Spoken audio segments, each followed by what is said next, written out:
I had nothing left to lose. 10 minutes remained on my corporate clock. 10 final minutes before they'd escort me out like a criminal. I didn't scream, didn't throw things, didn't make a scene. I simply opened my laptop one last time, attached the files that would burn everything down, and clicked send. That single click would force the untouchable CEO to face a full board investigation. Sometimes the quietest exits echo the loudest. My name is Claire Redfield, and for 7 years, I believed in justice. 32 years old, senior legal counsel at Linwood Dynamics, a fintech giant that promised to revolutionize how America handles money. From the outside, I had it all. The corner office on the 42nd floor, the six-figure salary, the respect of colleagues who saw me as the composed, intelligent woman who never cracked under pressure. But beneath that polished exterior, rage had been building, compressed like carbon under geological pressure, waiting to transform into something harder, sharper. Linwood's glass towers in downtown Ardenshire reflected the city's ambition back at itself, a monument to modern capitalism. I used to feel proud walking through those doors each morning, my heels clicking against marble floors that cost more than most people's homes. Now, those same floors felt like ice beneath my feet, cold and treacherous. Richard Alton, our CEO, was a master of public relations. 61 years old, silver-haired, with the kind of smile that graced magazine covers and charity galas. He spoke at universities about ethical leadership, donated millions to children's hospitals, and maintained a carefully curated image of the benevolent tech innovator. The media loved him, investors worshipped him, and I had once respected him, back when I was naive enough to believe that success and integrity could coexist at the top of the corporate ladder. The truth was uglier. Behind closed doors, Richard was a different creature entirely.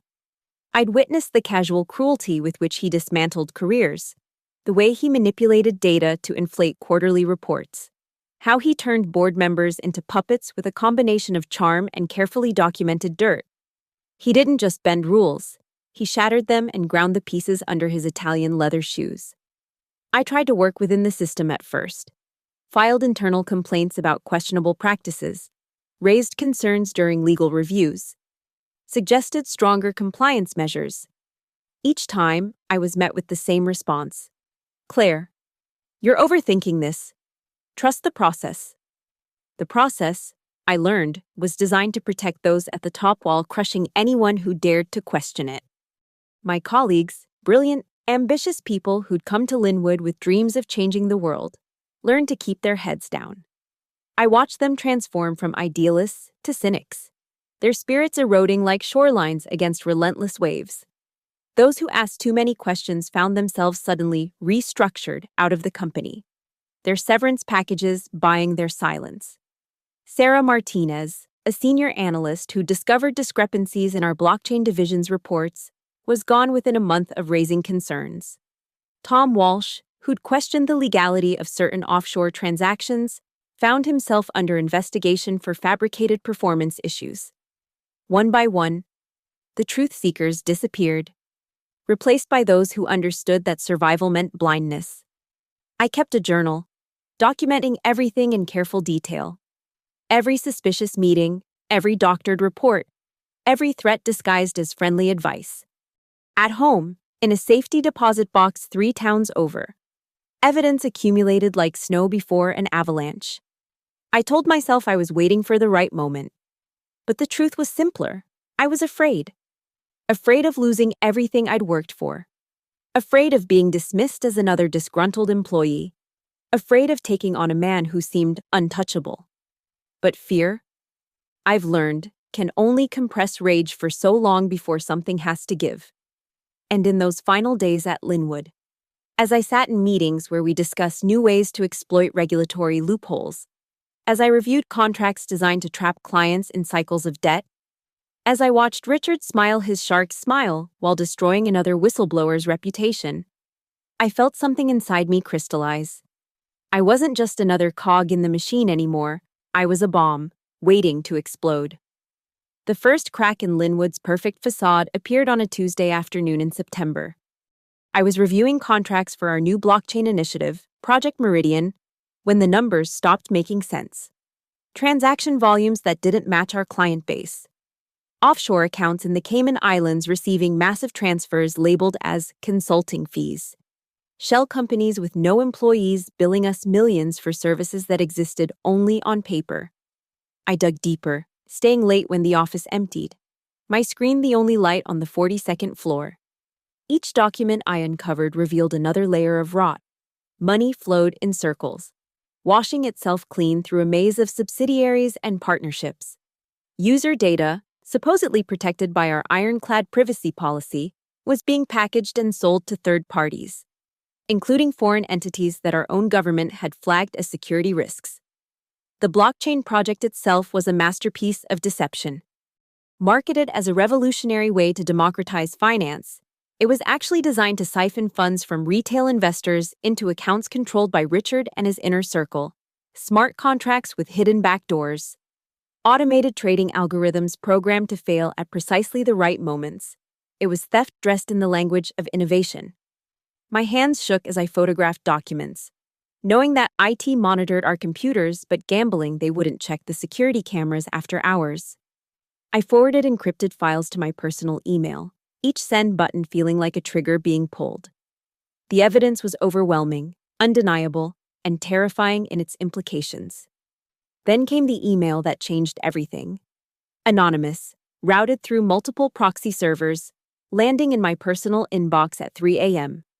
You're not the first to notice. Check the Q3 2019 audit, page 847. Then look at who signed off on it. Be careful. They're watching. The sender identified themselves only as former 42nd floor. I knew that reference. Our floor was reserved for senior legal and compliance staff. Whoever sent this had been one of us. Page 847 of the Q3 2019 audit revealed a goldmine of criminality. Falsified user numbers to inflate IPO valuations. Backdated contracts to avoid regulatory scrutiny. And there, at the bottom, Richard Alton's digital signature alongside those of 3 board members who'd mysteriously retired shortly after, each with 8-figure golden parachutes. I started recording meetings, my phone hidden in my blazer pocket. Richard's voice, smooth as aged whiskey, discussing how to manage a federal investigation. The CFO laughing about those idiots at the SEC who'd missed obvious red flags. The head of blockchain development explaining how to modify transaction logs without leaving traces. My colleague James, one of the few people I'd considered a friend, pulled me aside one morning. "Claire, you look tired. Maybe you should take some time off." His eyes darted to the executive elevator, then back to me. "Sometimes the healthiest thing is to step back, you know?" I knew. James had a daughter starting college, a mortgage on a house in the suburbs. He couldn't afford to see what I was seeing. None of them could. That's how Richard maintained control, through carefully calibrated pressure points, knowing exactly how much each person had to lose. The paranoia crept in slowly. Emails I'd sent disappeared from my sent folder. My desk drawers showed subtle signs of being searched. During a partners' meeting, Richard's eyes lingered on me a beat too long, his smile never wavering as he discussed the importance of corporate loyalty. I intensified my documentation, creating multiple backups, storing evidence in places they'd never think to look. A safety deposit box in my grandmother's maiden name. An encrypted cloud server paid for with cryptocurrency. USB drives hidden in tampon boxes, because even Linwood's security team had limits to their invasiveness. The walls were closing in, but I couldn't stop. Each piece of evidence I uncovered revealed 10 more crimes, a fractal pattern of corruption that went deeper than I'd imagined. This wasn't just financial fraud. It was a systematic betrayal of every principle Linwood claimed to represent. 2 weeks before my termination, I made my decision. I compiled everything into a comprehensive report, cross-referenced and annotated, impossible to dismiss as the ravings of a disgruntled employee. On a Friday evening, I submitted it to the SEC through their whistleblower portal, my heart hammering as I clicked submit. The confirmation number burned itself into my memory. WB 2024 18847. My lottery ticket to either justice or destruction. Monday morning, I walked into Linwood knowing everything had changed. The question was whether Richard knew it too. That Monday morning arrived wrapped in unseasonable fog, as if the weather itself knew something was wrong. I badged into Linwood at 7:47 a.m., earlier than usual, my body running on adrenaline and 3 hours of broken sleep. The security guard nodded without looking up from his newspaper. Just another day in the Tower of Lies. The elevator ride to the 42nd floor felt endless. Each ascending number on the display counted down to something inevitable. I'd spent the weekend oscillating between confidence in my decision and pure terror at what I'd set in motion. The SEC hadn't responded yet, but I knew the wheels were turning somewhere in a federal building. My report making its way through bureaucratic channels. My assistant, Patricia, wasn't at her desk yet. Good. I needed a few minutes to steady myself, to prepare for whatever was coming. But as I approached my office, I saw it. A yellow sticky note on my door. Richard's handwriting, elegant and precise. My office. 8 a.m. My blood turned to ice water.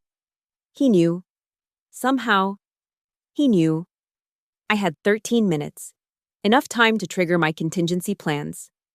I logged into my computer, fingers flying across the keyboard, activating the automated emails I'd prepared. If I didn't cancel them within 6 hours, everything would go wide, to journalists, to competing firms' compliance departments, to every board member's personal email. 8 a.m. sharp, I knocked on Richard's door. Come in, Claire.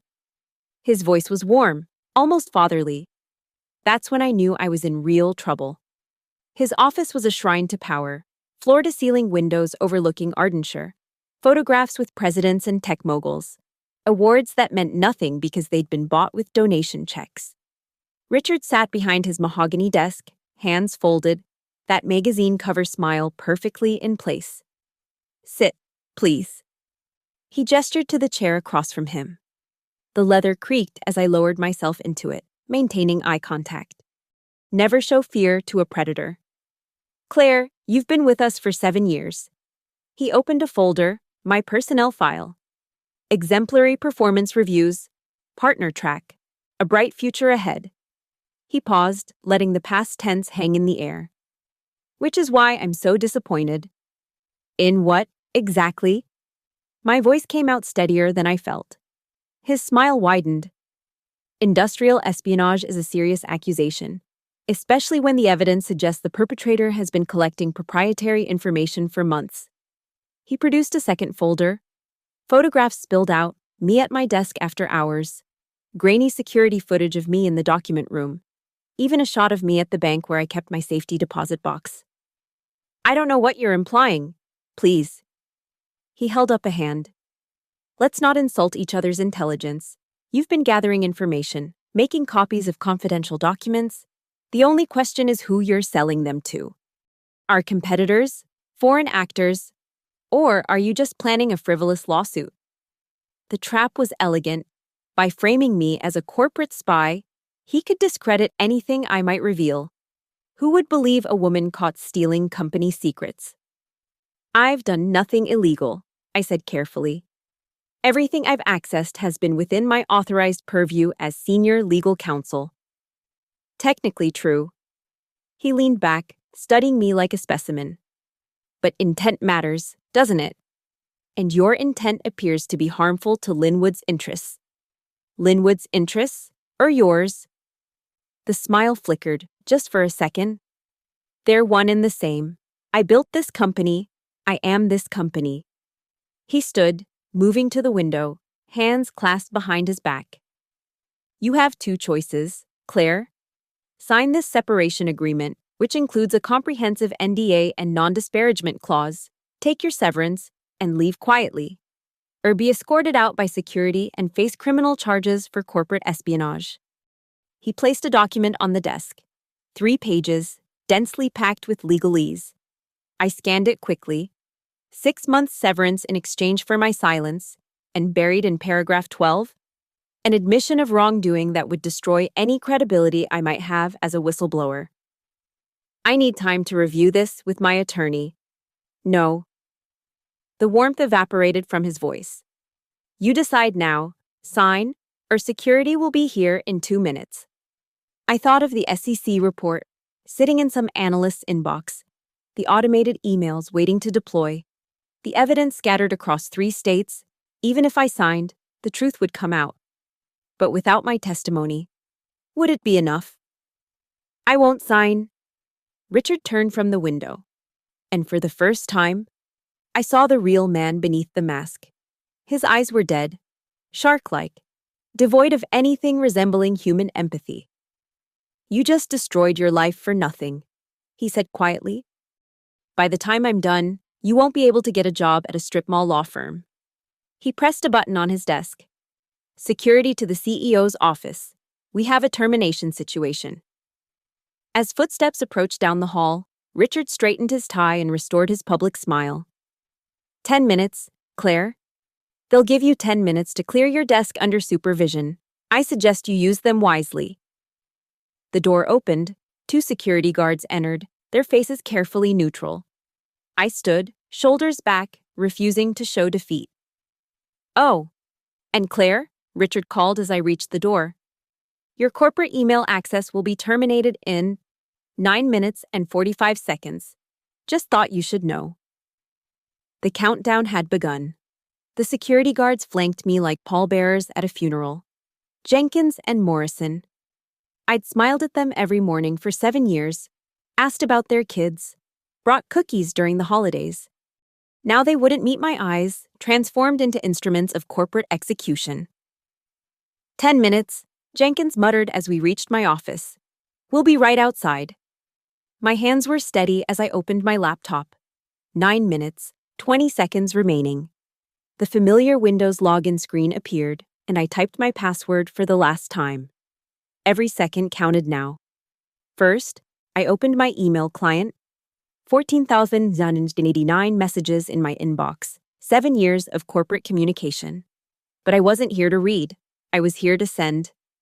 My fingers moved with practiced precision, pulling up the draft I'd prepared weeks ago, the nuclear option I'd prayed I'd never have to use.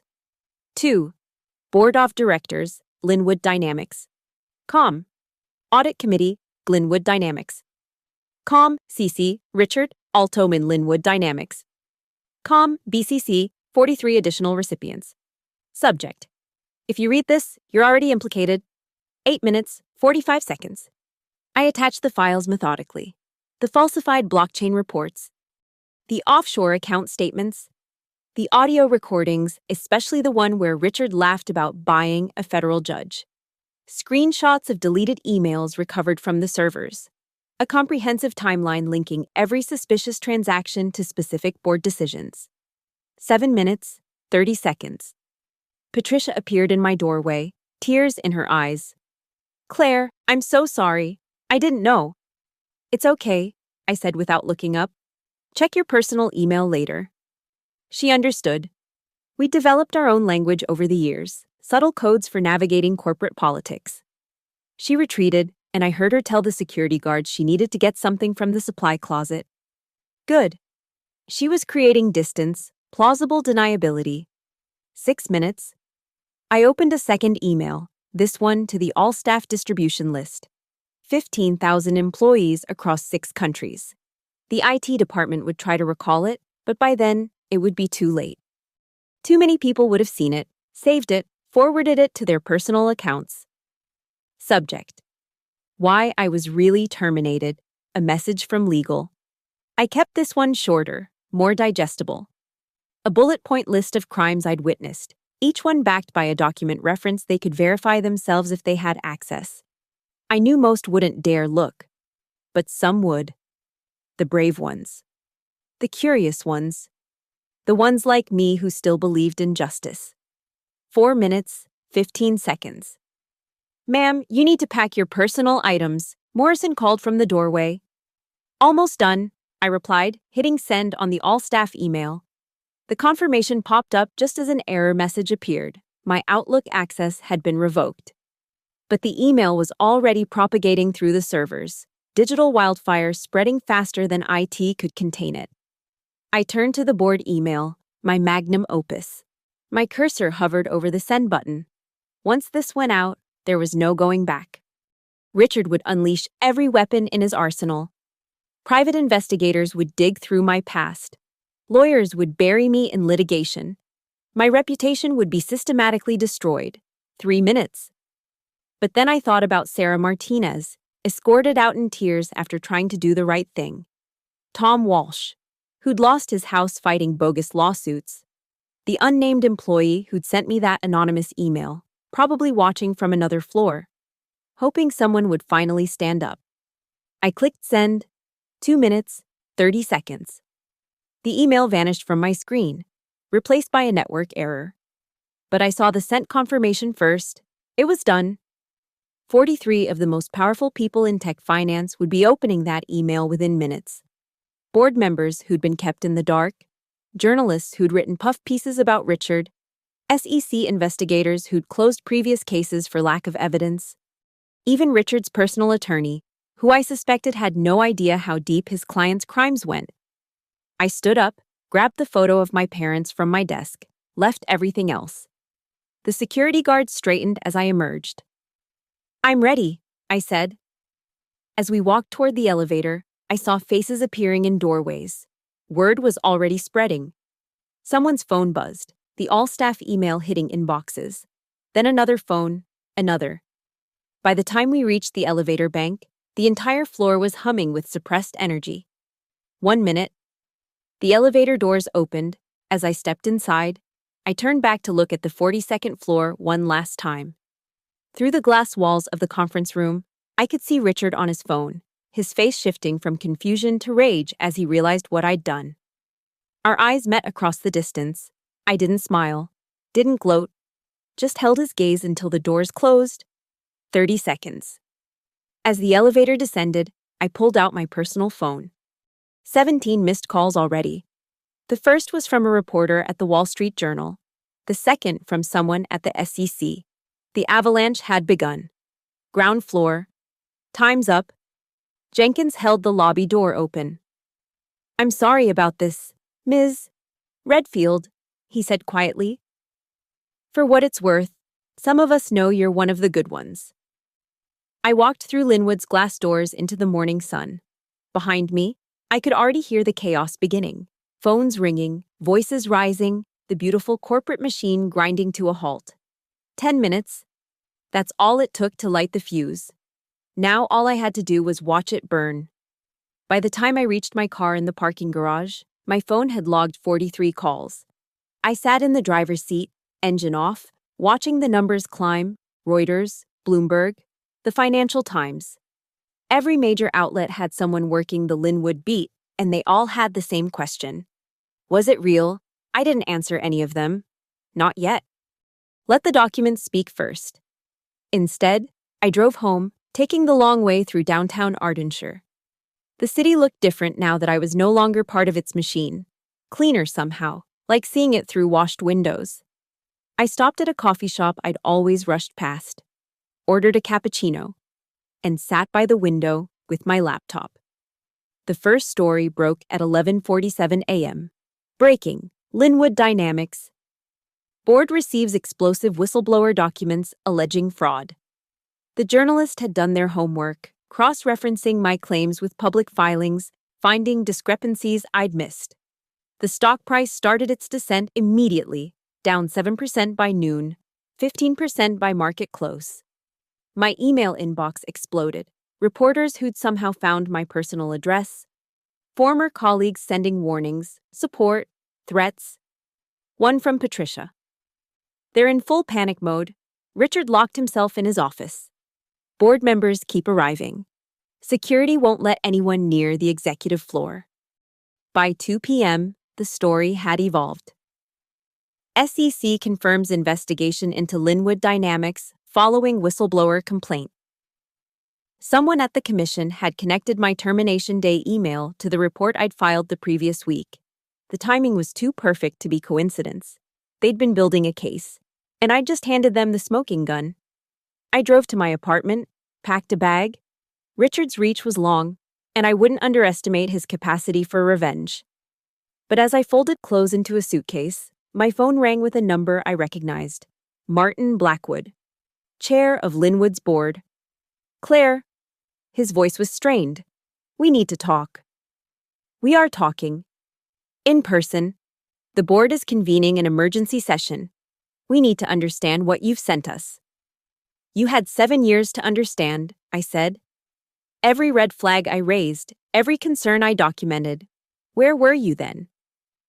Silence. Then, we were told you were difficult, that you had problems with authority. And you believed him. It wasn't a question. Richard is very convincing. The admission sounded like it physically hurt him. But these documents, Claire, if even half of this is true, it's all true, every word, every number. And that's just what I could access with my clearance level. He exhaled shakily. The FBI is already here. They're seizing servers. Richard's been advised to retain criminal counsel. Good. Let him feel what his victims felt. The walls closing in, the future evaporating. There's more, I said. Check Richard's personal trading accounts. Compare the timing with the blockchain announcements. He's been insider trading for years. Jesus Christ. Blackwood's composure cracked.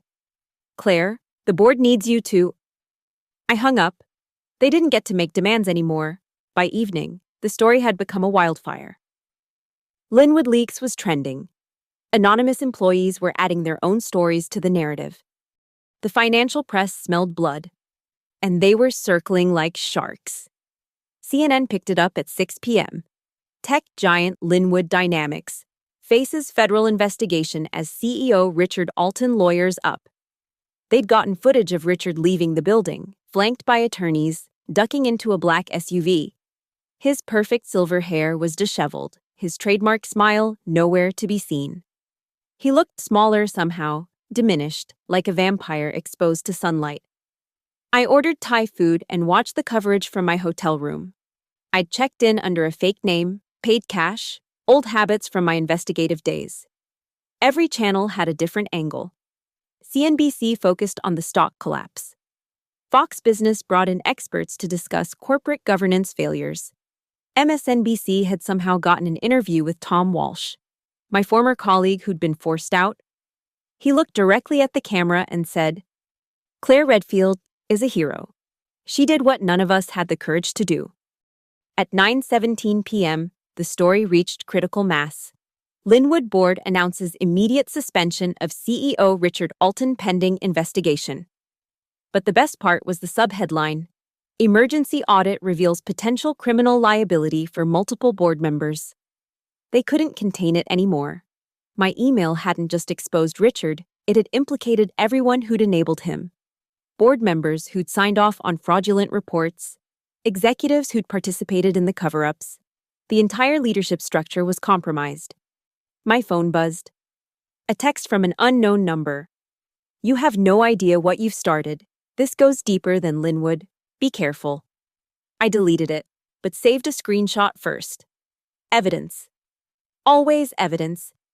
By midnight, international markets were reacting. Linwood's Asian partnerships were pulling out. European regulators announced their own investigations.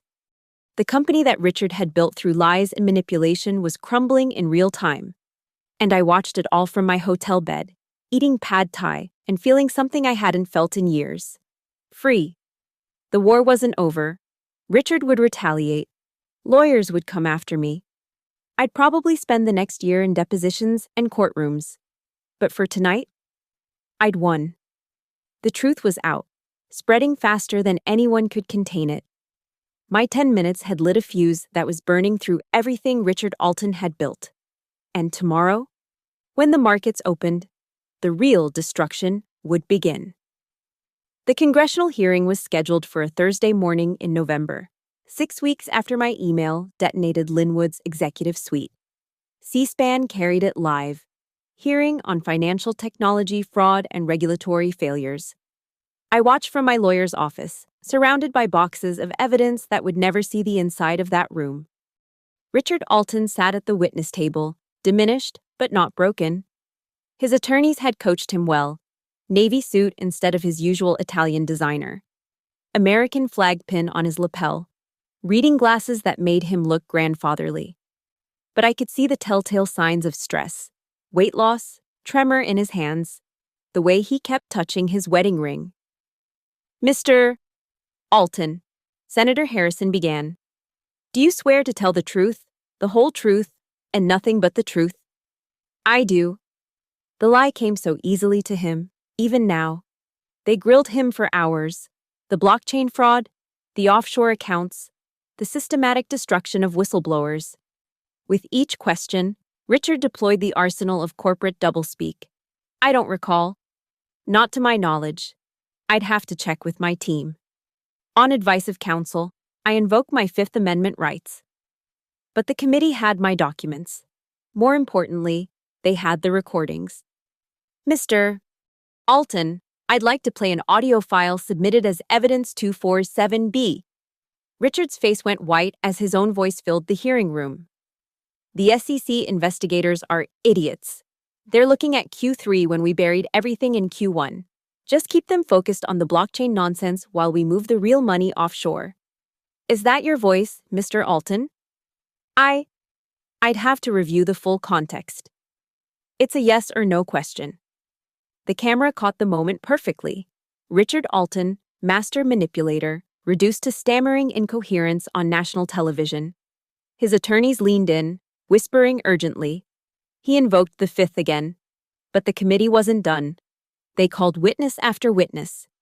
Former employees describing the culture of fear, investors who'd lost everything in the blockchain scam, regulators admitting they'd been outmaneuvered for years. Then came the killing blow. Mr. Alton, are you familiar with an entity called Cerberus Holdings, registered in the Cayman Islands? Richard's hands stilled. Not specifically. No. Really?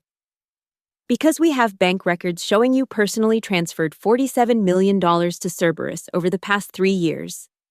The senator held up a document. We also have emails where you refer to Cerberus as your retirement insurance. Would you care to revise your statement? The feed cut to a wide shot as Richard huddled with his lawyers. When he returned to the microphone, his voice was hoarse. Senator, on advice of counsel, I must respectfully decline to answer. By the lunch recess. Alton lied was trending worldwide. Financial Twitter was having a field day dissecting every tell, every evasion. Someone had created a drinking game for every time he invoked the Fifth, 43 times in 4 hours. The afternoon session brought more blood. The CFO, granted immunity, threw Richard under the bus with surgical precision.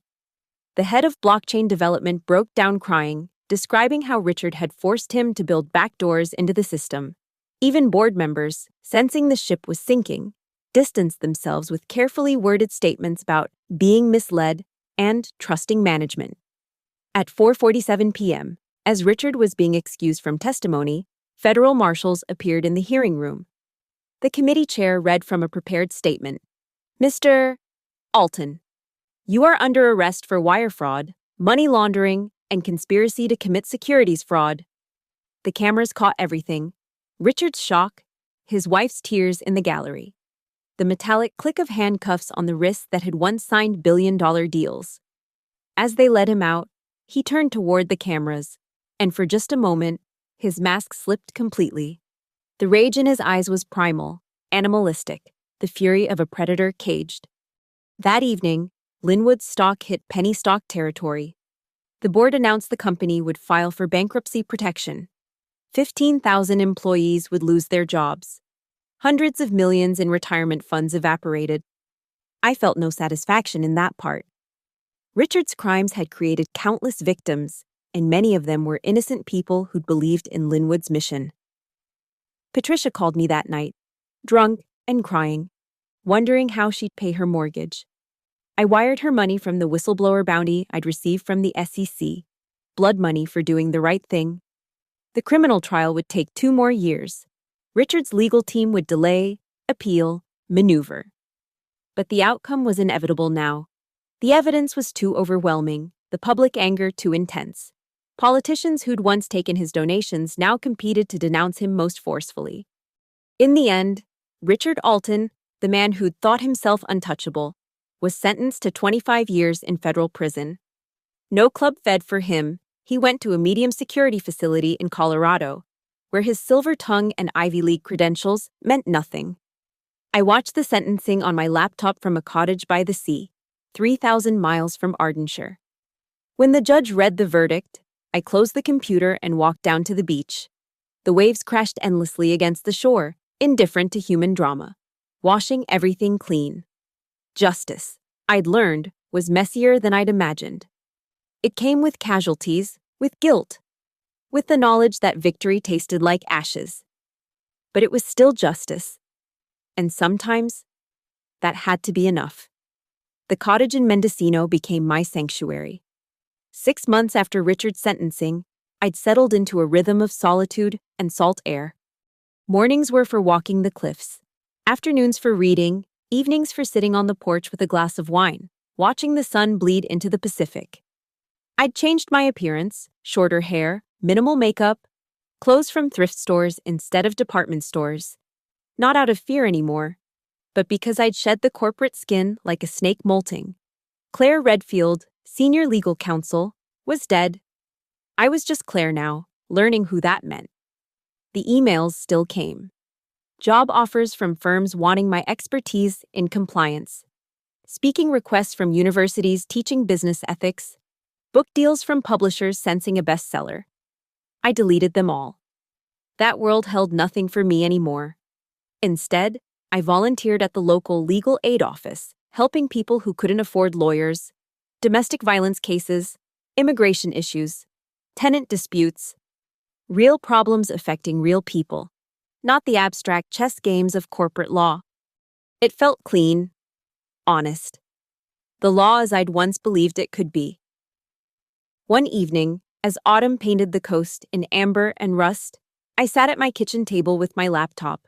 The cursor blinked in an empty document. I'd been avoiding this moment for months, but it was time. I began typing. To whom it may concern. If you're reading this, you're probably where I was, trapped in a system that rewards silence and punishes truth. You've seen things that make you sick. You've documented crimes that everyone ignores. You're wondering if speaking up is worth losing everything. I can't make that choice for you. But I can tell you what I learned. The system protects itself until someone refuses to be protected. Every criminal executive, every corrupt board, every toxic culture continues because good people convince themselves they're powerless.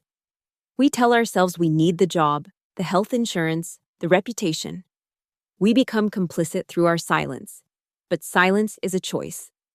And so is speaking. When you blow the whistle, you'll lose things. Your career, certainly. Friendships built on shared complicity. The comfort of belonging to something bigger than yourself, even if that something is rotten. You'll spend nights wondering if you destroyed your life for nothing. But you'll gain something too. The ability to look at yourself in the mirror without flinching. The truth is, they're not as powerful as they seem. Their strength comes from our fear. When one person stands up, others remember they can too. Your 10 minutes of courage might inspire someone else's, and another's. Until the whole corrupt structure collapses under the weight of its own lies. I'm not saying it's easy, I'm saying it's necessary.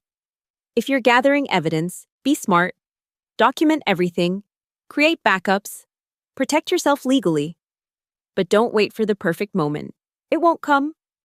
At some point, you have to choose between your comfort and your conscience. I chose conscience. Lost my career but kept my soul. And on quiet mornings by the ocean, watching the waves reshape the shore grain by grain, I know I made the right choice. The password to the encrypted drive is 10 minutes 2024. Inside, you'll find templates for SEC complaints, contacts for journalists who can be trusted, and strategies for protecting yourself. Use them wisely. Remember, they can take your job, but they can't take your integrity. That, you have to give away. Stay strong, stay angry. And when your moment comes, don't hesitate. A friend who understands. I saved the document to the cloud drive I'd created, alongside gigabytes of resources for future whistleblowers. My final act of rebellion, creating a roadmap for others to follow. Outside, fog rolled in from the ocean, wrapping the cottage in soft gray silence. I poured another glass of wine and stepped onto the porch. Somewhere out there, in glass towers in cities across the country, people were working late, discovering crimes, wrestling with their consciences. Maybe one of them would find my letter. Maybe they'd find their own 10 minutes of courage.